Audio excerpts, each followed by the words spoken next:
Okay.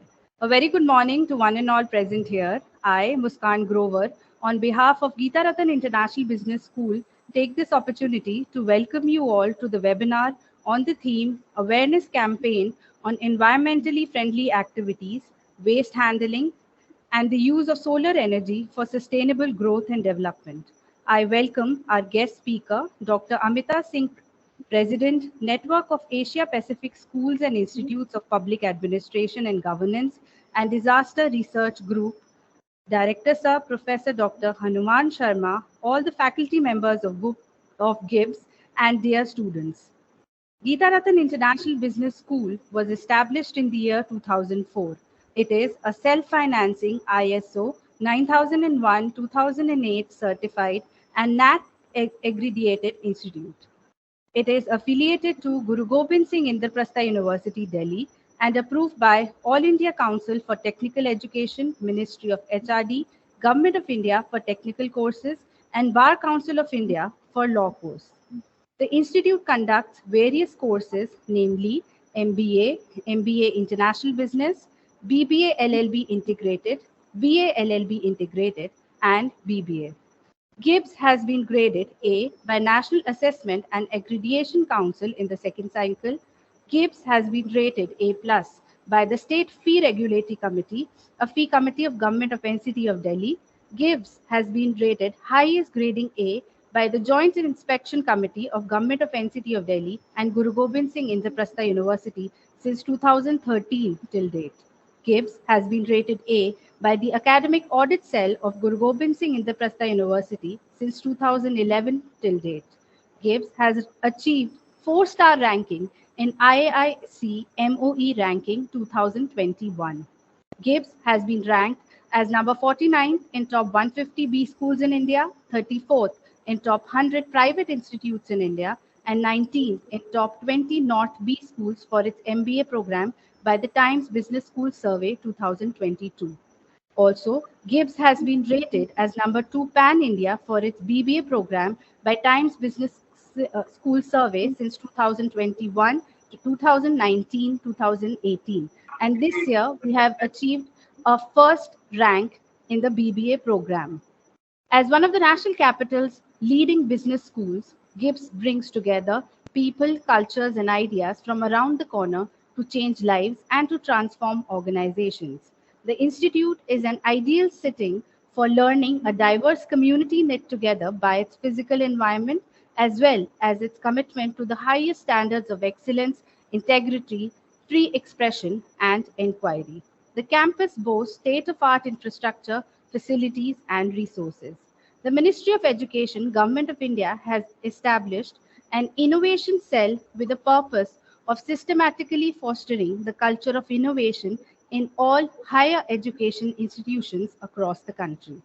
Under the guidance of MOE, Innovation Cell at GIBS focuses on creating complete ecosystem for the students which will foster the culture of innovation at the institute from ideas generation to pre-incubation, incubation, and graduating from the incubator as successful startups. Round the year, IIC keeps on organizing activities for the awareness and skill development of the students. This webinar of today is one such activity organized by IIC at GIBS.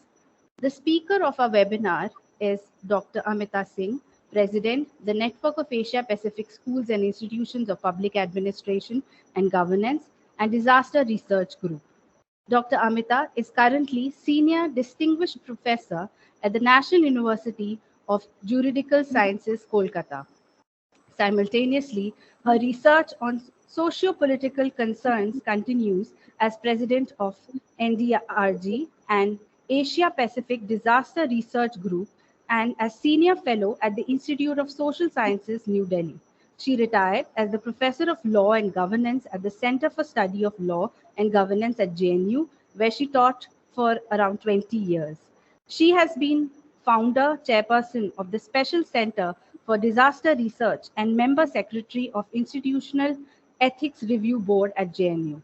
The Asia Pacific Governance Network called NAPSIPAG is being led by her for many years and its Secretary General. Currently, she is the member of the International Network for Disaster Studies. Her research collaboration on governance and administrative reforms have been with the Department of Administrative Reforms, Global Innovators Network at the Kennedy School, Harvard University, IT for Women Initiative at Maryland University, Baltimore, and several prime universities of Australia and South Asia. She has twice been awarded the Australian India Council and Australian Government Monash Fellowship. Recently, in 2017-18, she was also a visiting professor at the American University at Washington, D.C. During this time, she closely collaborated with the Crisis Research Center at KSG, Harvard University. She is also a member of the jury and advisory board of UNESCO Netespo International University at Paris. Her list of national and international PhD students is more than 50, and she has authored and edited more than 14 books and has authored several national and international research papers.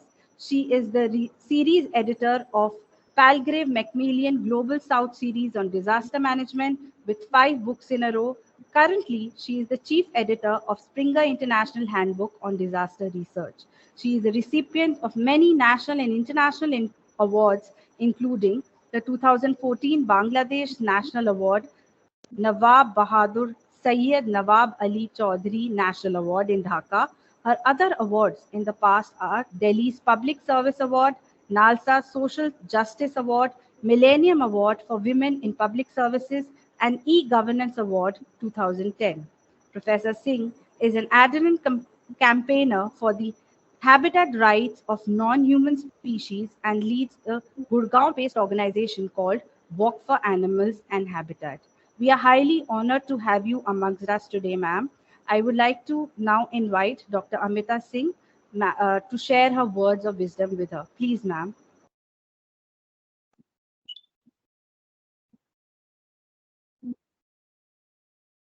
Very good morning to all of you. I'm really very delighted with the very generous introduction that Muskan has given, and Sheetal's very warm welcome. And thank you, kids, and thank you, students, for coming here to listen. The topic given to me is a very comprehensive topic. There's nothing which is left around us which is not in the topic. It is environment, treatment of solid. It's about ending up with solar energy. So it's also about alternatives that we need to have in our life. I got some images on the PowerPoint, but since that is not working, so I think we should go in a very interactive manner. Let me begin with what one feels about environment. The moment you start talking about environment, there are different reactions from different areas. If you talk about environment in the government headquarters, they would say it should be a polythene-free society. We must not use plastics. We must not cut down trees. It's about a lot of things which are not to be done, right? But when we move out to the communities in the grassroots level, we see huge campaigns, but they're also saying not to be done. You can't build a dam here, you can't cut down the forest here, you can't build a road on our mountains, which are very fragile and slide prone. So the total impression of talking about environment is that it conveys a very negative connotation. So as a result of which, any discourse on environment from the early times has been that it is anti-development, it is anti-progress, and so it is anti-people. This argument was used by a capitalist flourishing society of industries, and they said, don't talk about environment. because God has given us everything in plenty. Look at the world, unending forests and timber and land and water. And they continue to dig out more and more minerals from the earth.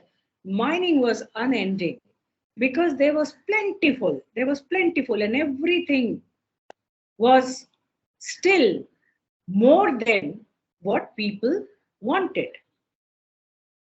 Then comes a time that two things happened, and the whole context of environmental discussion changed. One was, you'll be surprised to know, have you heard of Rachel Carson? Are you there on the other side of your cameras? Rachel Yes. Carson was a scientist, a woman scientist, and she was working on the use of chemicals in agriculture. And then she found that the amount of chemicals in agriculture has a big trail. It is thrown on the ground, it enters the seed, to the plant, to the fruit, to the grains, and then it is eaten and enters into human body. Much of it goes in the environment as gases and lots of kind of suspended material that we have in the environment around us. Then she wrote a book, and Silent Springs was the title of her book. That the springs that you see, you enjoy. Poets write poetry on the springs. Jharne beh rahe hain, pani chal raha hai, kal kal beh raha hai. You know, all that very high romanticism in the poetic world. And she said it's not like that. All that you see around is creating huge cancer. And that was the beginning of the realization that we are living in a cancerous, absolutely hazardous environment. And why we are living like that? Because everyone seems to be very greedy. They want more food, more transportation, more electricity, as a result of which you have more thermal power stations, more gases in the air, more industrialization, more technology and use of chemicals. And anyway, while she was writing, and in fact, it was detected while she was writing that she has very high cancer, and she died of cancer. That is one of the fundamental books that we see in the whole environmental movement. The whole world was out on the road, especially US and Europe, to ban chemicals, because Rachel Carson's book created such a furor. And this furor, because people take books very seriously in the Western countries, and this one book created a furor. Thousands and thousands of people were out on the road, and they demanded that there must be an Earth Day, an Environment Day, to make people realize and sensitize where you need to stop using chemicals. So one very important thing came through, and it was investigated by the Club of Rome, which later became the Food and Agriculture Organization. This Club of Rome started with a fundamental principle laid forth and realized after the Rachel Carson's book, that there is a limit to growth. Why? Because everything we use has a carrying capacity. It is not immortalized. It is not for all times to come. It's not everlasting. You've seen in storybooks we say, and they lived happily ever after, which really never happens, on the ground level. Nobody lives happily ever after. So no, the principle of earth, of life, of sustenance and breathing, nobody can live happily ever after. The fairy tales are fairy tales. But in reality, this doesn't happen. So nothing that is living in the society can live happily ever after, because everything has a carrying capacity. You can't take overload of anything. Ground can only sustain if there is that amount of water. If it is more than that, it becomes degraded. If it is less than that, it becomes degraded. River, if there is less water, the river is killing. It's bio-oxy-BOD material. We use the word BOD, bio-oxy-degradable content in a river. If it is more, it affects. If it is less, it kills. So everything has its limit. You can't grow more food by using excessive chemicals, because at one point, excessive chemicals are going to kill. Same is with our body. At one point, we have to stop eating. If we eat more, we will pour it out. Absolutely, the cells also behave like that, because if there are more chemicals seeping into the body through the cells into the bloodstream, they create cancer and other diseases. So the Club of Rome investigated, researched, and found out that everything that a capitalistic society is saying is unending, everlasting. Use as much coal as you want, use as much petroleum as you want. There should be no limit set. When the American government was setting limits to the use of petroleum products for every industry, they said, why are you using it? It's unending flow. There are wells, the whole ground is laden with petroleum. So why this oil is being setting up as rationed? Why should we ration anything? It's unending. But it was found that the oil would be the first one to go. And in 72, when they published the work, Limits to Growth, oil had a life that they gave was only 30 years. We are now generating electric cars, electricity, alternative things, solar energy, but we are lagging far behind. Oil is coming to the end. But even then, look at the human mind. Even though oil has a very limited life, those who never wanted to open their wells for commercial purposes because they were thinking, let the Middle East exhaust its oil wells.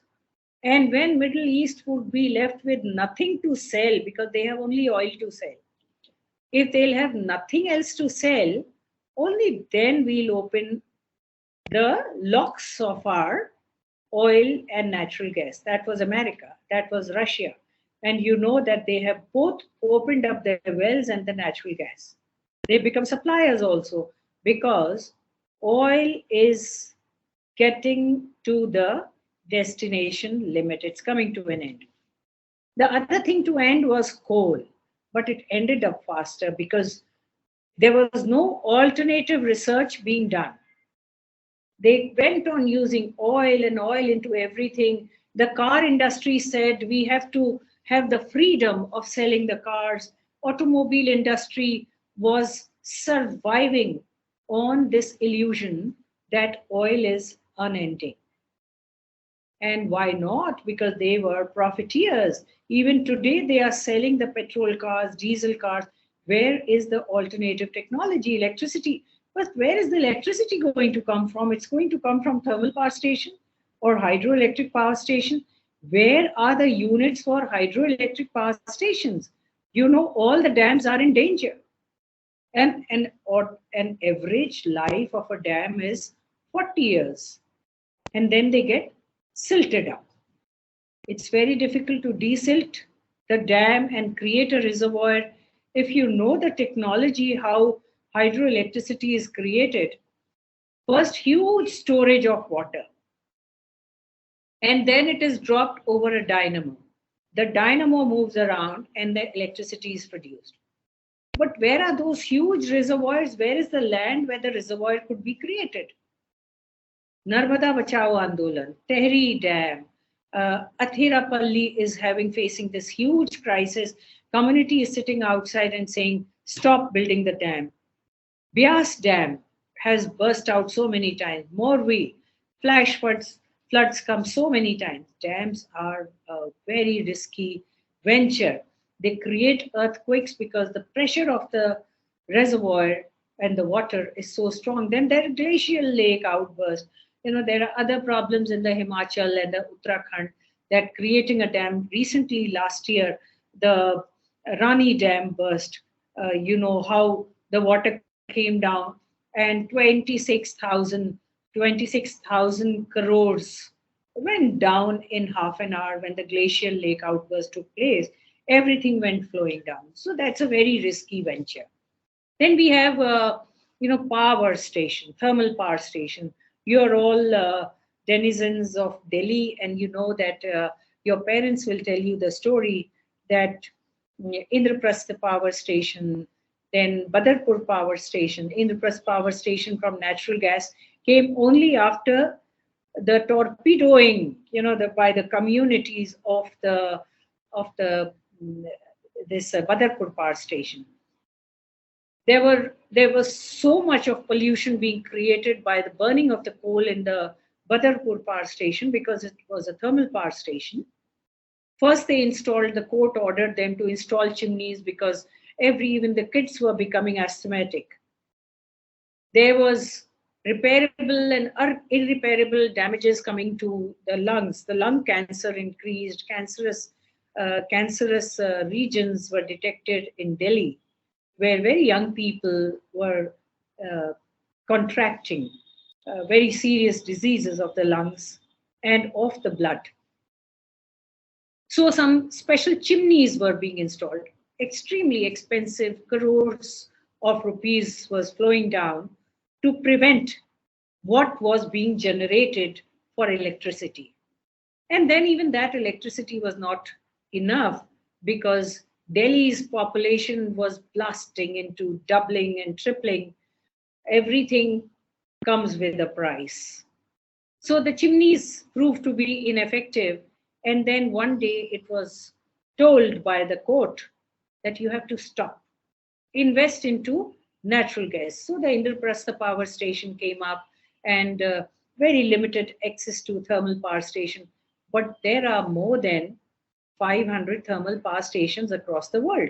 Now it has to go, we need electricity. See, little bit of electricity failure on your end prevented everything. Yet, we are losing out on interpersonal relationship. We are still not becoming environment friendly to come out in the open and interact with each other, to talk to each other without this internet. Right now, we are consuming gallons of oil, or if much electricity is coming from the thermal power stations, from the Himachal, Kulu Manali hydroelectric power stations, or other stations from the Tehri, because we buy electricity from a lot of places in Delhi. If all that electricity is coming down, right now we are consuming a huge section of it by just going online. How many laptops are on right now at the moment? We think it's not a price, it's a huge price. But why are we dragging ourselves into this overconsumption of electricity when it's time that we realize we need to come down at the ground level and stop excessive and avoidable use of electricity? But anyway, we've come down. The COVID has brought us on the online media. So we'll continue to use more electricity with the coming times. Okay, so thermal power stations, coal is coming to an end. Coal, in fact, in India, you'll be shocked to know that the good coal, which is sulfur-free, is already almost finished. We are importing coal from UK, which is a sulfur-free coal, and we are digging deeper and deeper into the earth to have more coal. So we are investing more and more into technology which can go deeper and deeper. And then we see we are already 250 meters deep into the underground mines. we go there through a lift. All the laborers who dig 250 meters below the earth have to be provided with oxygen. They have to be provided with a bulb on their head. They wear a halo around with a bulb. They go with that under the ground, and God forbid if that bulb breaks, the gases underground which are coming out of the coal which they dig can create a blast, the mine can collapse. So many accidents have already taken place where the workers have been completely meshed up 250 meters below the ground. So mining is a dangerous venture, but we are forced to do that. In Meghalaya, you have seen that the rat mines workers have to go in very, very truncated trenches. The trenches are because there is no coal, so they have to go deeper into it. They are rat mines because the space is so little that they have to creep and go through them, and just to dig coal for us. So life is becoming inhuman. This is such a dangerous uh, first-hand account of environment that I'm presenting before you, because this is the reality. The younger generation, which is living in an illusionary prosperity, illusionary affluence of the society, need to realize, to be sensitive to what they use, how they consume. Okay, so this is, I'm talking about the source.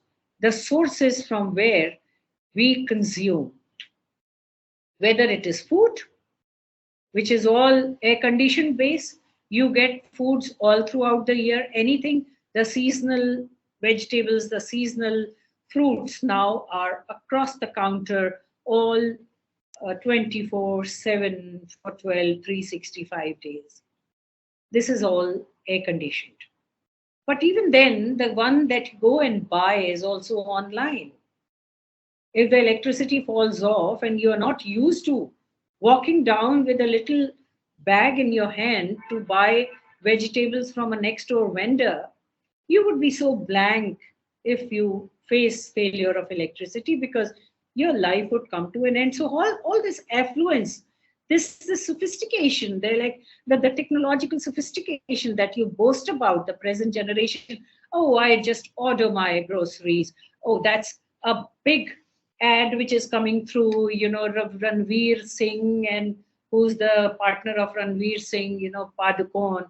They are saying that the list is long. Let's buy everything online. So every day a new software is being proposed and advertised to entice you gradually, like a seductress. Advertisement industry is like a seductress. You follow that, you don't know where you're going, and gradually you are sucked deep into it. And you come to believe that you can't live the life of a lesser mortal, because to be a bigger mortal, you have to be online, sophistication, best mobile. Why this mobile? You should go for a bigger mobile. There is no money in your pocket. Your parents refuse to give you. You do everything. You do all the drama to buy the best mobile in your hand. So that is the life where we are getting sucked into, because we are not having absolutely any understanding on environment. And I'm glad, I must congratulate Geeta Ratan that you decided to have a conversation on environment. Okay, this is right now a source-based talk on environment. Before I go to the second part of it, would anyone like to question me on anything? You want to ask me questions? Because I am directly targeting the next generation which is coming in, which is getting cut off from a very recycling generation of our parents and earlier elderly people in the family. So any question? Hiten Chadda has raised Yeah, up his hand. Yes, Hiten. right. Hi, Amita ma'am. First of all, thank you so much for providing us with such a lovely webinar and giving us the insightful information we needed as a modern day generation. Ma'am, I have a question pertaining to when you were talking about electric vehicles. One thing is Mhm. understandable that yes, petrol vehicles and diesel vehicles for that matter do have more emissions when compared to electric vehicles. But ma'am, while Mhm. producing electric vehicles, the lithium iron batteries which are being put up into those vehicles, while creating those batteries, there is also a lot of loss of our non-renewable resources being put into that. Plus, it Absolutely. also adds to the pollution pertaining to that. So, ma'am, Yeah. while yes, one thing is true that moving to electric vehicles might save our environment a little bit, but ma'am, what about the pollution which is being caused while creating those batteries, ma'am? I would love to know your opinion on this. Brilliant question, because that is the problem I was indicating, and I was provoking you to talk on that. If anyone has a related question, then I'll answer both the ones. So this is Hiten. That's a brilliant question, and your mind is working in your surroundings. Lithium batteries and use of excessive power, and we are using more coal, and we are using other, non-renewable resources. Fine. That is a segmented understanding of environment by the policymakers. Why segmented, I would say? Because by promoting electric vehicles, they are saving just pollution in the air. But just where they are being used, because there is more pollution because of this occurring somewhere else, because the electricity consumption is rising. You see all these rickshaws, the electric rickshaws, the battery rickshaws. After 2 3 hours, they all put them on the battery charger. You've seen that. And so more electricity. We had hired four electricity battery based rickshaws in JNU, because students had to travel a lot within the campus itself. And we found that by 2 o'clock, all the rickshaws used to come and put it on the battery. The electricity bill of JNU rose up by crores. You won't believe that. Just four of them. And I'm sure more online work was going on. But uh, a lot has to come from the recharging of the batteries. We are recharging batteries all the time, whether phone, whether laptops, everything. See, so battery oriented. But battery doesn't mean that we are environment friendly, because somewhere what is being created or what is being dug as minerals, see the amount of batteries we are throwing away. Where are they going? They're going in the ground. And if they are going in the ground, they are polluting groundwater, they are polluting the land. More land degradation is taking place. Right now, the major problem for the world is, I was coming to that, that is the second part of my lecture. The major part of the world is to do away with the waste. See, I'll come down to uh, a very early talk.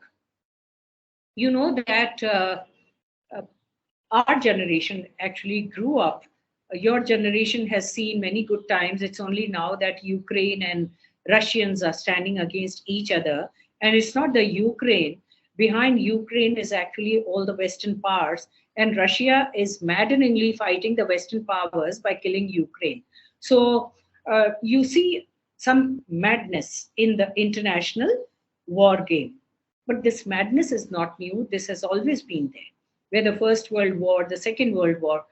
After the Second World War, I won't go into the history that when the Berlin victory took place, on the three fronts, the three Allied powers entered Berlin. Russians had at that moment played a little suspicious role, as the Western history says.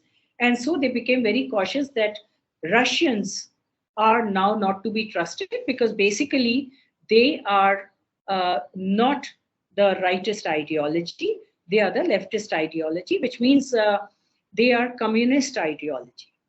And communist ideology can never go hand in hand with the capitalistic ideology of industrialization and the kind of industrial regulations that America has. So the suspicion grew, and this suspicion grew into uh, what became a race for arms race. Both started preparing arms, manufacturing armaments through big companies to outdo the other one. If one produced A plus, the other A plus plus, then A plus plus plus, then O, then O plus, O plus plus plus. So this had been going on. And at one point, the whole race appeared to be mutually assured destruction ability, MAD race. MAD, mutually assured destruction race. This mutually assured destruction race meant that if you destroy the other, you will definitely get destroyed, because now they have reached a competitive level in which they are equals. You destroy me, I'll destroy you. So we both will be destroyed and the world will be destroyed. Why? Because in the First World War, you know that Hiroshima and Nagasaki, America had dropped atom bombs. Those atom bombs dropped, you know what capacity of, the TNT, the gunpowder TNT. Today we have 20 trillion times of that TNT with us, ready to be exploded any moment. It is ready, fitted in the missiles, kept in the open, under the underground shelters of the army, under NATO and in Kremlin. There is a hotline between the two powers. There was a hotline between the two powers that if anyone by any chance accidentally shoots up one missile, the other missiles would open up from the NATO sector. And there will be an unwanted global war, world war, because nobody intended to do that, but it was just an accident of a switch. And you'll be also surprised to know that till today, more than 200 accidents have taken place because the crow flew over the site of a radar or an eagle flew over the site of a radar, and it appeared in the cameras of 200 feet underground army shelters for the missiles that there is an army vehicle going across. So shoot a missile. So if somehow the army man sitting over there somehow is rubbing his eyes and then he looks around and he says, oh, that is an army missile going around, and he shoots up, you don't know the mind how it works, because they are there trapped for two years. They are posted over there for two years. And by chance, by accident, if he presses the button 200 times, these accidents have occurred and they were stopped in time. So the missiles did not go up. There are so many English films made on this. And if you ever get a chance to see that, it's a flip of a second and the world can be blasted out with this millions and trillions of TNT, which is there. Trinitrotoluene, which is there, waiting to be blasting the Earth, the planet Earth. So the planet Earth is a very weakling right now, but not to be underestimated, because nature is always going to outsmart human beings. And that is why we have disasters, and it is always the human being which is killed. It's not nature which is killed, because nature takes its way. See the construction that was going on behind Kedarnath. Continuously, environmentalists were saying that stop it, because the glacial lake is storing water. The more you heat up this area, you are increasing the population here, you are increasing habitation here. These mountains are not for all this. Stop. But the greedy Uttarakhand government did not stop. They continued to have more and more visitors coming out to luxury resorts, and Kedarnath. Religious tourism was continuously, shamelessly taking place. And on one side, they say Shiva is a god of nature. We must respect, by respecting nature, we respect Shiva. So why do you need to go to Kedarnath? You respect nature and you respect Kedarnath. But this was going on, and one day there was this, all the glaciers melted around Kedarnath. The glacial lake burst. And when it burst, the water gallons of water came down. It took nature just 1 hour to wash off 4,000 people and number of villages which are now ghost villages. Nobody ever want to return to their villages. In some village, there are about 40 ghost villages in Uttarakhand after the Kedarnath crisis because nobody is staying in those villages. The houses are there, no human beings. There are some villages where some old people are staying because they are too old to leave their village. There are no roads, no connecting links, and it's worth research to be taken up, and lots of researches are coming up. We also got a chance to visit some of them, but despite that, the government didn't stop. The Rani Dam burst, which occurred last year, 2 years ago, everything got washed off again. The government is rebuilding that dam again. So the issue is not about progress. The issue is about finding out research alternatives for progress. If we have to limit our desires, we need to do that. So that is one side of the story. Now I'm coming to the other side of the story. The waste that we produce, that is what we consume, but the waste we produce. You know, the garbage, dumps of garbage outside in the outskirts of Delhi. You go towards Patparganj side, you go towards, the Trans Yamuna side, where this slaughterhouses, and you move further, you'll find dumps of garbage. Governments don't know where to take it. Earlier, they were digging and dumping into it, but there was fire, repeated fires.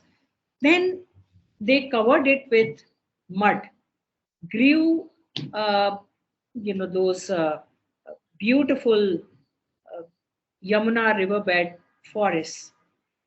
Then the poor people started coming up with their juggies over it, Yamuna Pushta colony and other colonies.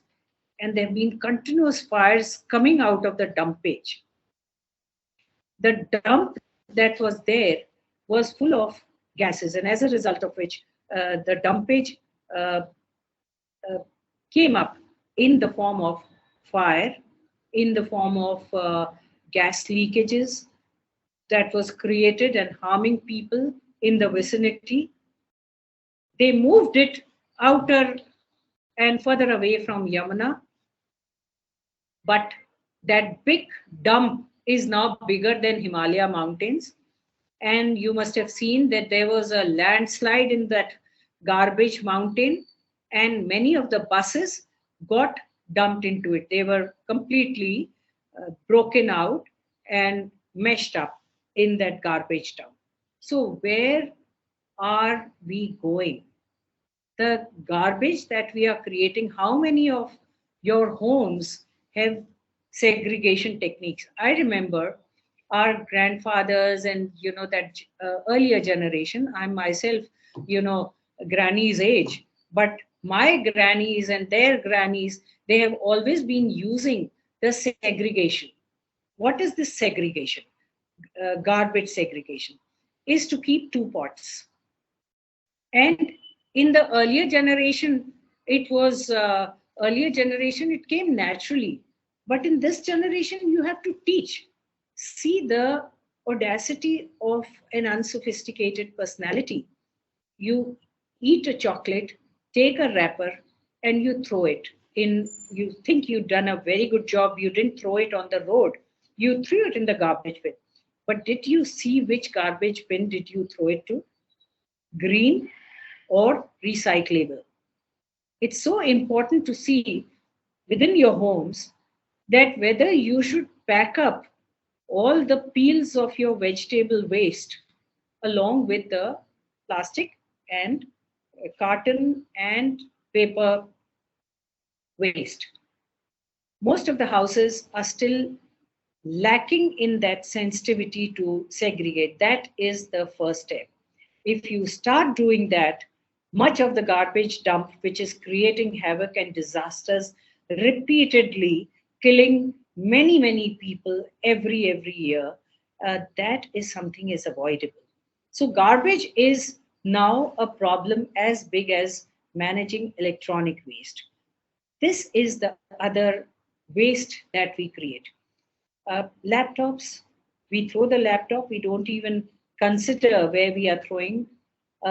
Batteries, how many batteries we are throwing in our garbage, and we don't even realize that we throw it with the vegetable waste, and there are animals who are eating that up and being killed. You may never have noticed, but I work with animals and I know that a monkey's mouth was blown off, and that monkey is still there.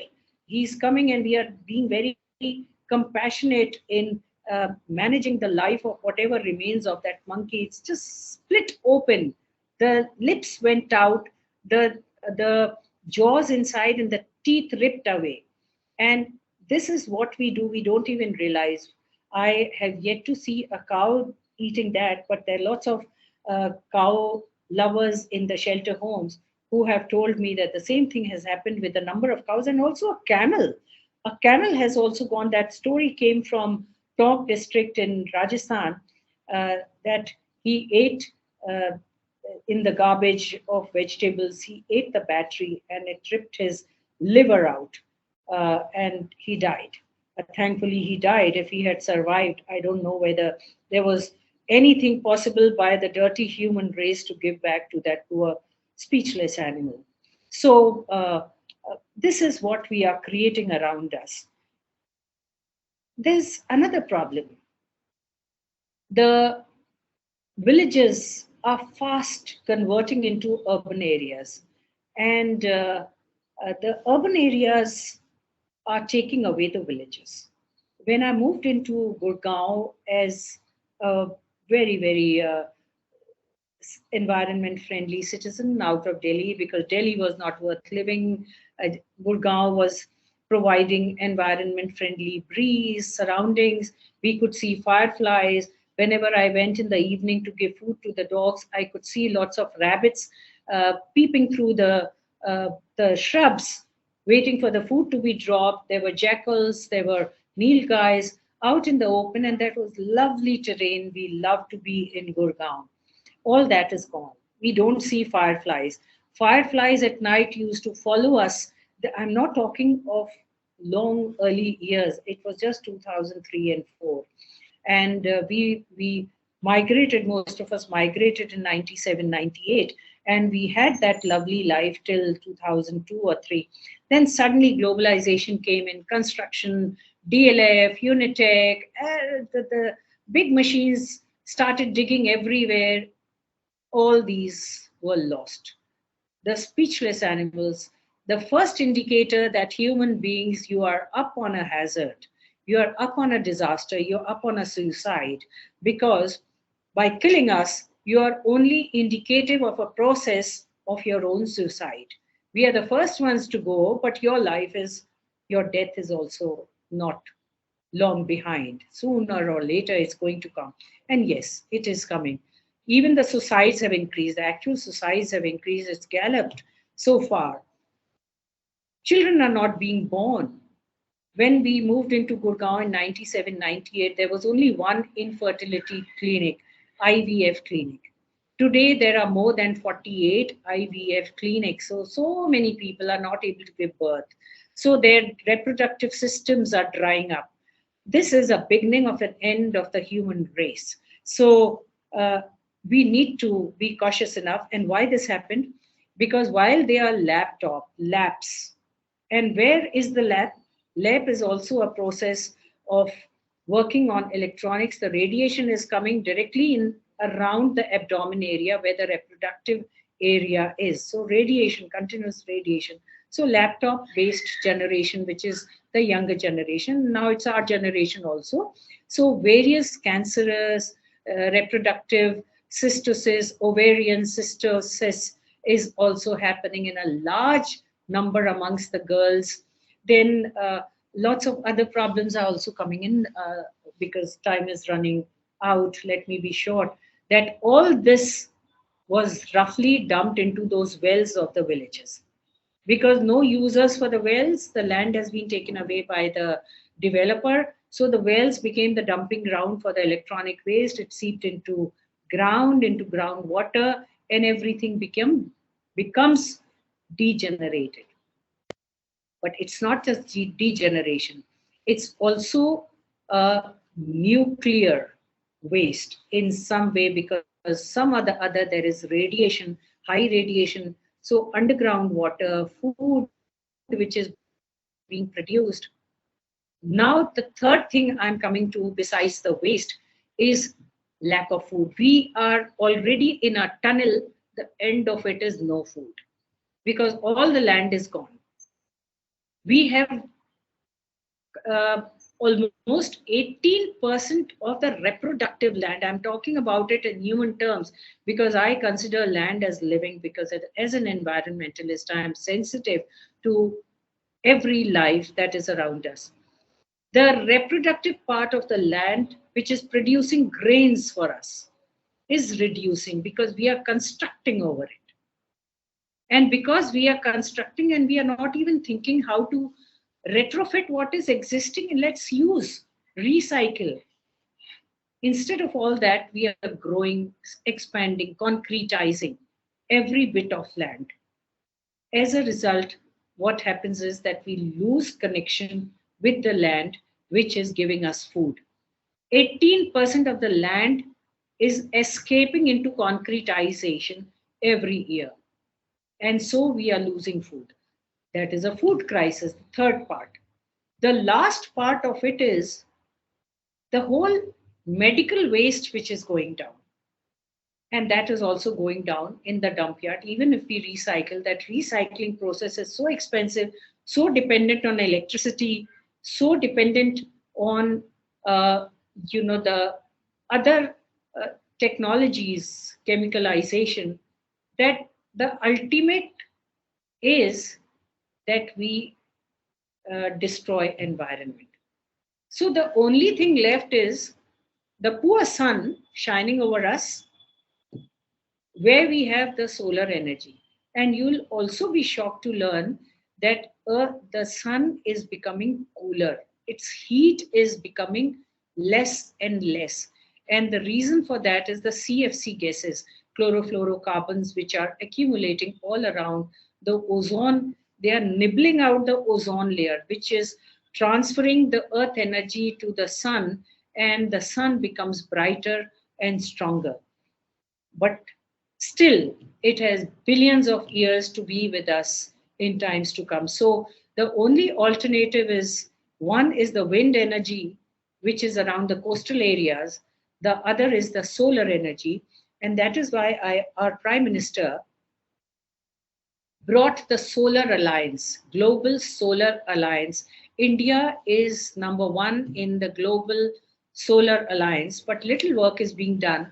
Declaration of a Solar Alliance, and to rationalize and logically move forward with the community support, the support of the younger generation, the support of communities. Actually, the communities, the major implementation and enforcement crisis of the present government is that it is not taking along the communities and the intellectuals along with it. And so there is a huge intellectual crisis, there's a huge participatory crisis in the enforcement of policy. So the declaration is easier. Modi ji can go anywhere and declare that solar alliance. In fact, I was on the TV for the whole time at the time when Modi ji was declaring Solar Alliance, and I supported him all that time because that was a fantastic initiative. But 2 years now down the line, nothing is taking place. So we need to recharge that, because that's the only alternative we have. Wind energy has its own problem of land. And so at that point, on a very, very pessimistic mode, because we have nothing to celebrate in environment, that's a very pessimistic mode that we have to end this whole lecture on environment. And if you want to read, you can read my columns in the Daily Guardian newspaper. You can read my books on environment, my papers, research papers on environment, and lots of other environment authors like Ramachandra Guha. Mahatma Gandhi was the first environmentalist who wrote very passionately on where I'm ending my piece with, that is recycle, retrofit and relive what you have already lived with. Thank you very much. Thank you so much, ma'am, for enlightening us today with such vast and deep knowledge about environment and making us all more aware about how we should be working more and how we can contribute towards environment conservation. Uh, I would now open the session for questions if there are any. Students, you may please raise your hands, or if any of the faculty members want to ask any question, they can just unmute and ask. We'll just take, I think, 3 to 4 questions because ma'am has a busy schedule. Yeah, Hiten has a question. Hmm. Uh, Hi, ma'am. First of all, thank you for answering my first question. Ma'am, I had a similar question pertaining to what you explained. Ma'am, I Yeah. remember a couple of years back, or last year for that matter, when our Prime Minister went to the United Nations General Assembly and said that we're going to be carbon neutral by 2070. And Yeah. ma'am, also Mr. Xi Jinping gave a commitment that they'll be carbon neutral by 2060. Ma'am, what role do you think international agreements like the Paris Agreement or the Kyoto Protocol for that matter take place, or do you even think that we'll be able to achieve carbon neutrality by 2070? And if then, how? No, absolutely not. We are the way we are moving. We are not. It's writ large. It's out on the open that the kind of lives that we are living, the kind of encouragement which is coming to automobile industries, research investment into alternative science, alternative technology is going very, very slow. This whole innovation and startup which is coming up, you know that the report, the last year's report said that 95% of them have already failed. So this whole money is going down the drain on innovation cells and startups, etc., because it's not a focused approach. The intelligentsia is not supportive of, or say the government is not supportive of the intelligentsia, the actual people who make all the differences, the social scientists, because they talk about environment in a way that that creates a technology. But if you prevent the social sector from coming up with their voice, because the social sector is actually losing its voice, and if they lose their voice, there is absolutely no future in which we can become carbon neutral by 2070. So you got your answer yourself. Right, ma'am. Understood. Thank you so much for answering. Yeah. Any other questions? Anyone? Hiten is a good environmentalist. You know, such youngsters should be actually encouraged to move out and write blogs. You must start writing blogs, 250 words, 500 words blogs. Yes, ma'am. I Wonderful. do that on LinkedIn as well. Thank you so Yeah. much. Right. So, ma'am, it was a wonderful talk. And, I was completely thinking in my mind that is it like, we are coming to an end in any ways, because if we are not rushing towards the commercialization, the GDP will go down. And if we are rushing towards the environment, I mean, other way around, we can see that, the kind of impact it is having on the environment. So is it like, that it is a dead end now for the human beings? This is what we are anticipating, or we may have brighter futures, or there could be something like living happily ever after. Coexistence is the key. Coexistence is the key. And we have to invest a lot on alternative technologies. And we are losing out because India can invest huge amount because we are basically recyclable generation. Indians are basically, they have huge in their own philosophy to recycle. But we are not making use of that. No investment going there. We are rushing towards the West. Yes, and actually, ma'am, like you were rightly saying that the people like you or the social scientists, they should be incorporated into the policy making. Yeah. India has been a very good example. We could have said it to the world that we are a frugal eater, or a frugal consumption was the key to Yeah, Indian society. But absolutely. now we are rushing towards the consumerism, and we are walking through the model of America very quickly. Yeah, So absolutely. I'll give you one example. You know, these huge hospitals, big hospitals, and mohalla clinics. Mohalla clinics are serving better. because that's where the health is required. But big hospitals, because at one point, if the patients stop, then who will feed the machine? So the machine is eating out human beings. And those machines become useless after 2, 3 years because the technology goes out of circuit and they are dumped. This one simple, you can analyze it anywhere. So there's huge things that young faculty can actually go into research like that. Good. Yeah. Yeah. So thank you so much, ma'am. It was a really wonderful and eye-opening session for all of us. I think it is the right time that all of us come to this awakening that we have to coexist with the environment, not to forget or anyways, think whenever we are taking any kind of consumeristic decision, we must take into account the environment first. So, on behalf of Geeta Rathan International Business School, ma'am, I heartily thank you for this kind of lecture, and we hope to be associated in the future so that our generation, the people whom we are teaching, all these students who are very young, they can be enlightened and they have a happy future. If not us, they should have happy future. So, thank you so Thank much, you. ma'am, once again. Thank you. Thank you and congratulations to all of you for talking on environment. Thank you. Thank you so much, Thank ma'am. you. Thank you. With this, we end this session. Thank you, all the participants.